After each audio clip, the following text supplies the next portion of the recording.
सकते हैं। यहाँ पर 1984 में सिखों के खिलाफ बहुत दंगे हुए। उसी प्रकार 2002 में गुजरात में भी लोगों को इस प्रकार अमानवीय व्यवहार का सामना करना पड़ा। बच्चों, दूसरे देशों के अंदर और अपने देश के अंदर ये जो लोग हैं जो इन घटनाओं का शिकार हुए, उनके बारे में जरा सोचिए। अगर आप इनकी जगह होते तो आपके मन में क्या विचार आते? ये भी सोचिए कि अगर मान लीजिए आपके हाथ में ये जो फैसला लेने का अधिकार होता कि इस प्रकार की घटनाएं ना हो, तो आप क्या करते? शायद आप एक ऐसी व्यवस्था बनाना चाहेंगे जिसमें लोगों की सुरक्षा, उनके सम्मान का ख्याल और समान अवसर जरूर हों। जैसे आप यह चाह सकते हैं कि बिना उचित कारण और सूचना के किसी को गिरफ्तार न किया जाए, और अगर किसी को गिरफ्तार किया जाता है तो उसे अपना पक्ष रखने और अपने आप को निर्दोष साबित रखने का पर्याप्त अवसर मिले। आप इस बात पर सहमत हो सकते हैं कि ऐसा भरोसा सभी चीज़ों पर लागू नहीं हो सकता। हम हर किसी से उन चीज़ों की मांग करते हैं या जिन बातों की उम्मीद करते हैं उसमें हमें तार्किक नज़रिया अपनाना चाहिए, क्योंकि उसे ये चीज़ें सबको उपलब्ध करानी हैं।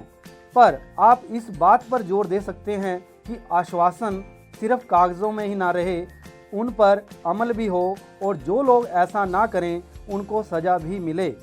दूसरे शब्दों में कहें तो आप एक ऐसी व्यवस्था बनाना चाहेंगे जहां हर किसी को कुछ न्यूनतम बातों की गारंटी होगी। अमीर या गरीब, ताकतवर या कमज़ोर, बहुसंख्यक या अल्पसंख्यक, हर किसी को इन न्यूनतम चीज़ों की गारंटी होगी। अधिकारों की सोच के पीछे यही भावना होती है। हम अधिकारों की बात कर रहे हैं, पर वास्तव में अधिकार हैं क्या? आइए इसको समझें। अधिकार किसी व्यक्ति का अपने लोगों से, अपने समाज से और अपनी सरकार से दावा है, और इसलिए हम ये अपेक्षा करते हैं कि किसी के द्वारा हमें कोई नुकसान या कष्ट ना पहुंचे, और साथ ही हम ये भी सुनिश्चित करते हैं कि हमारे द्वारा किसी को कोई नुकसान या कष्ट ना हो। बच्चों, आपने गांधी जी का विचार सुना होगा। वह विचार था, दूसरों के साथ वह व्यवहार ना करो जो आपको अपने लिए पसंद ना हो। अगर इस विचार को अगर हम देखें तो हमारे बारे में किया हुआ दावा दूसरे पर भी समान रूप से लागू होता है। आप ऐसे अधिकार नहीं रख सकते जो दूसरों को कष्ट दें या नुकसान पहुंचाएं। आप इस तरह क्रिकेट खेलने के अधिकार का दावा नहीं कर सकते कि पड़ोसी की खिड़की के शीशे टूट जाएं और आपके अधिकार को कुछ ना हो। युगोस्लाविया के सर्ब लोग पूरे देश पर सिर्फ अपना दावा नहीं कर सकते थे। सो हम जो दावे करते हैं वे तार्किक भी होने चाहिए। वे ऐसे होने चाहिए कि हर किसी को समान मात्रा में उन्हें दे पाना संभव हो। इस प्रकार हमें कोई भी अधिकार इस बाध्यता के साथ मिलता है कि हम दूसरों के अधिकारों का आदर करें। हम कुछ दावे कर दें, सिर्फ इतने भर से वह हमारा अधिकार नहीं हो जाता। इसे उस पूरे समाज से भी स्वीकृति मिलनी चाहिए जिसमें हम रहते हैं। हर समाज अपने आचरण को व्यवस्थित करने के लिए कुछ कायदे कानून बनाता है। ये कायदे कानून हमें बताते हैं कि क्या सही है, क्या गलत है। समाज जिस चीज़ को सही मानता है, सबके अधिकार लायक मानता है, वही हमारे भी अधिकार होते हैं। इसलिए समय और स्थान के हिसाब से अधिकारों की अवधारणा भी बदलती रहती है। 200 साल पहले अगर कोई कहता था कि औरतों को भी वोट देने का अधिकार होना चाहिए तो उसे अजीब माना जाता था। आज सऊदी अरब में उनको वोट का अधिकार न होना ही अजीब लगता है।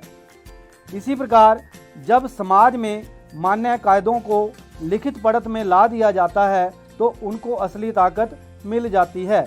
इसके बिना वे प्राकृतिक या नैतिक अधिकार ही रह जाते हैं। गुआंतानामो बे के कैदियों को अपने दमन का विरोध करने का, उसे गलत बताने का सिर्फ नैतिक अधिकार है, पर वे इसके भरोसे किसी ऐसे व्यक्ति या संस्था के पास नहीं जा सकते जो इन्हें लागू करा दे। जब कानून कुछ दावों को मान्यता देता है तो उनको लागू किया जा सकता है, फिर हम उन्हें लागू करने की मांग कर सकते हैं। इस प्रकार अधिकार लोगों के तार्किक दावे हैं, इन्हें समाज से स्वीकृति और अदालतों द्वारा मान्यता मिली होती है। आइए अब हम ये देखें कि लोकतंत्र में अधिकारों की ज़रूरत क्यों है। हम लोकतंत्र में क्या देखते हैं कि कुछ लोगों को वोट देने का अधिकार प्राप्त होता है, उन्हें अपने संगठन बनाने, अपनी राजनीतिक पार्टी बनाने का अधिकार भी होता है, उन्हें अभिव्यक्ति की स्वतंत्रता होती है, वे अपनी बात को कह सकते हैं। लोकतंत्र में अधिकारों की भी एक खास भूमिका है। अधिकार बहुसंख्यकों के दमन से अल्पसंख्यकों की रक्षा करते हैं। ये इस बात की व्यवस्था करते हैं कि बहुसंख्यक किसी लोकतांत्रिक व्यवस्था में मनमानी न करें। अधिकार स्थितियों के बिगड़ने पर एक तरह की गारंटी हैं। अगर कुछ नागरिक दूसरों के अधिकारों को हड़पना चाहें तो स्थिति बिगड़ सकती है। यह स्थिति आमतौर पर तब आती है जब बहुमत के लोग अल्पमत में आ गए लोगों पर प्रभुत्व कायम करना चाहते हैं। ऐसी स्थिति में सरकार को नागरिकों के अधिकारों की रक्षा करनी चाहिए, लेकिन कई बार चुनी हुई सरकार भी अपने ही नागरिकों के अधिकारों पर हमला करती है या संभव है वह नागरिक के अधिकारों की रक्षा न करे, जैसा कि हमने कोसोवो में देखा। इसलिए कुछ अधिकारों को सरकार से भी ऊंचा दर्जा दिए जाने की ज़रूरत है ताकि सरकार भी उनका उल्लंघन न कर सके। अधिकांश लोकतांत्रिक शासन व्यवस्थाओं में नागरिकों के अधिकार संविधान में लिखित रूप में दर्ज होते हैं।